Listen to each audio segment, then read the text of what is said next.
welcome back to Wolf Guitars and Gear. Today I'm going to take you back in history. The day is November 12th, 1955, and on this day guitar history was made with a guitar not too dissimilar to this one right here. This is my beloved ES-335 from the inspired by Gibson line 2020 version here. This thing is amazing. I've done several videos with this. Today we're going to be talking about why you might want an ES-335. So as I mentioned, back November 12th, 1955, there's a young man who used one of these and sparked the career of somebody that's known as the godfather of rock and roll, none other than Chuck Berry himself, who is synonymous with playing an ES-335 throughout much of his career. But on that day, one young Marty McFly at the Enchantment Under the Sea dance pulled this out and was able to astound his audience with what he could produce with this guitar.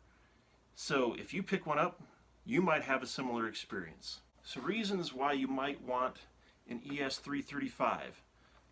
Number one, in many ways it's kind of like the Telly of the Gibson line. And by that, what I mean is that a Telly kind of can do anything. It can play just about any style or genre that's out there, and the 335 is much the same. In fact, if you look at a list of notable 335 players, if you just Google that, you'll see a wide variety of different people, from the Kings, both Freddy and BB King, who played 335s, to obviously people that you're very familiar with, as already mentioned, Chuck Berry, Eric Clapton during his time with Cream played a 335 a lot. It was one of his signature sounds. People like Larry Carlton. There's so many different styles out there of people who have played this. People from rock, from blues, from jazz. It really can do just about anything. And it's interesting the way that it was made, the whole center block phenomenon in a time when there was solid body guitars out there, to kind of put this carved top, semi-hollow thing going on here. Really kind of an ingenious design, and it does give it some slightly different tonal characteristics from a Les Paul, but you know, like as I mentioned, this guitar can do just about anything you'd ask of it. As I mentioned, like I said, just look at a list of various different people who've played this. It's pretty amazing the stretch across there of the different styles that are represented well and can be played well with an ES-335 style guitar. Reason you might want an ES-335, number two, is one of the factors that contributes to its flexibility is the arrangement of the controls. And just like with the Les Paul, you've got two pickups, three-way selector switch, and you've got your four knobs, 2 volume, 2 tone.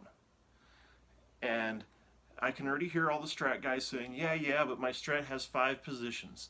Yes, your Strat has 5 hard positions that you can go to, whereas this only has 3 hard positions you can go to. But it's not limited to that, because it has those 2 volume knobs, it has what I call soft positions. So what I mean by that, I mean when you're in the middle pickup position, you're using both pickups, you have your volume knobs. You can roll those volume knobs down independently to make it either neck heavy or bridge heavy. So that actually gives you 5 different tones there, but since you can do varying degrees of that volume mix between the pickups, it actually is much greater than 5. So this actually has, I think, just as many, if not more, tones in it than what you'd get out of a Strat, just based on the way that the controls are set up. And so with that, you get a wide variety of tones. How would I describe the tones? I would describe them as being very chocolatey. The neck is thick and it's rich, and to me, that's where this guitar really shines, is in that neck pickup. Followed very closely by the middle position, where it's got some chime and it's got some character there. The bridge is good. It's a little less output from the bridge than what I personally am used to, having been spending many years in the punk and metal scene, playing a lot of stuff just on the bridge only, humbucker on my Les Paul.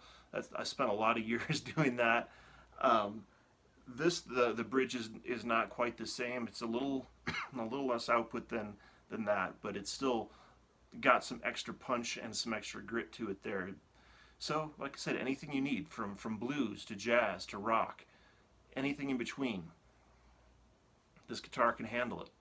Reason number 3 you might want an ES-335 is because it is semi-hollow and it has that kind of construction.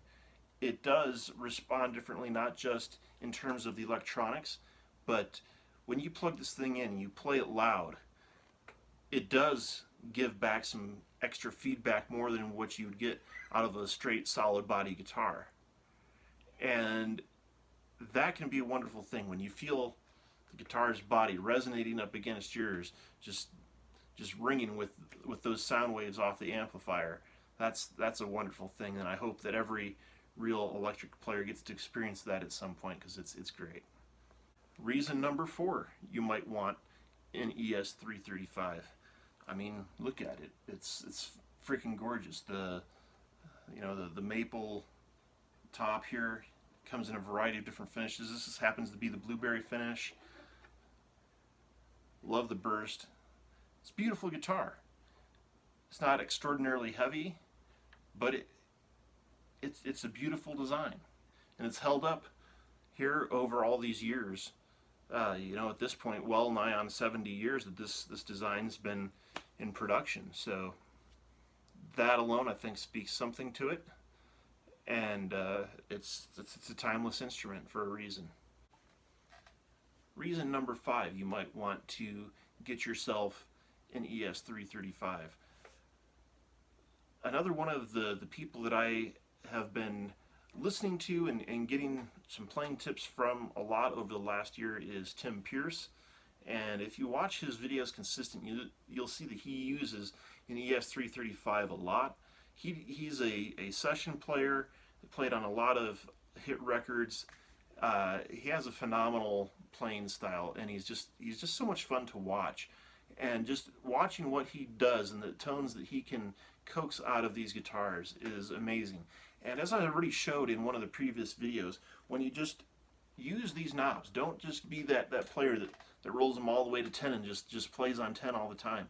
If you really want to unlock your guitar, you really want to unlock that touch sensitivity, you want to unlock all those extra tones, you've got to play with those knobs. You've got to roll the tones down, you got to roll the volumes down, and find the sweet spot where this thing really sings, because you can really dramatically change the character of the instrument by utilizing the controls you've been given. So that's it for this week on Wolf Guitars and Gear. I hope you enjoyed it. I hope you maybe have some new reasons why you might want to add a 335 to your collection if you don't already have one. If not, go out to your local music store and pick one up, play through it. I think you're going to like it. And as always, make sure that you hit the subscribe bell, hit it to get the notifications, and like and share this video, and get in the comments and let me know what your favorite 335 color is.